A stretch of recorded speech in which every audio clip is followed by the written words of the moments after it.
because she was so fast. Kasey Hughes and Cameron Campbell remember the first day they met. So we were practicing at an indoor facility in Middletown. They were 8 years old and soccer players. But that was the start of a friendship that just kept getting stronger. We literally did everything together, from high school spring break trips to going to football games and basketball games. You could not separate us.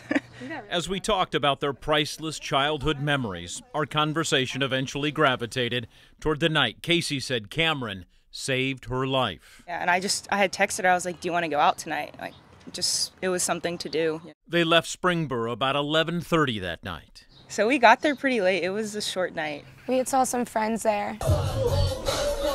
They spent most of their time at the Hole in the Wall bar, and Kasey and Cam then headed toward Ned Pepper's. And I remember I was standing in the very back of that line, and Kasey was kind of walking towards me, just like taking her time, really. Probably. Like, we were just being goofy. And then that's when it started. I mean, I didn't react, but I heard the sound. So I heard like everything that was happening. At first, they thought it was fireworks. It's kind of just a loud pop and very repetitive.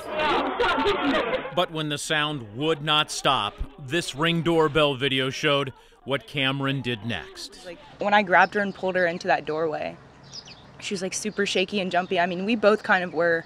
They still did not know what was happening. I mean, I called my dad, and then, because I just wanted to, like, gosh, I'm gonna start crying, like, just like tell them that I love them before, because I just assumed we were gonna die.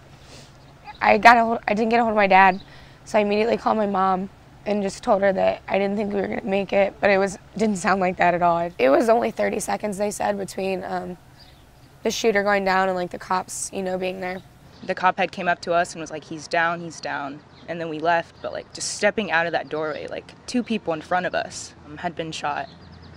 Like literally the 2 people that were in the line right in front of us. Remember you were like, Kasey, don't look down. Yeah. Especially when we were running to my mom, you're like, just keep going faster and stuff. Because, I mean, it was pretty bad. The 32 seconds of gunfire that night seemed like forever. It's just unbelievable to me. This happened. I'm going to recap now. It was not until the next morning, watching the news, did Cam and Kasey realize what had really happened. It took like a huge impact on like my mental health and everything. But then like seeing a counselor kind of helped me get through that. As far as our friendship goes after that, I feel like it got stronger. We've been more appreciative of each other and everything that we've been through together. Like going into that night, if you asked me if I was strong enough to react in the way that I did, I probably would have said no. But I mean, knowing that I did that, I could say now that I think I'm pretty strong. I think like mentally I grew a lot. And twice during our conversation, they finished each other's sentences saying, best friends. I mean, definitely she saved my life. In Dayton, Ohio, James Brown.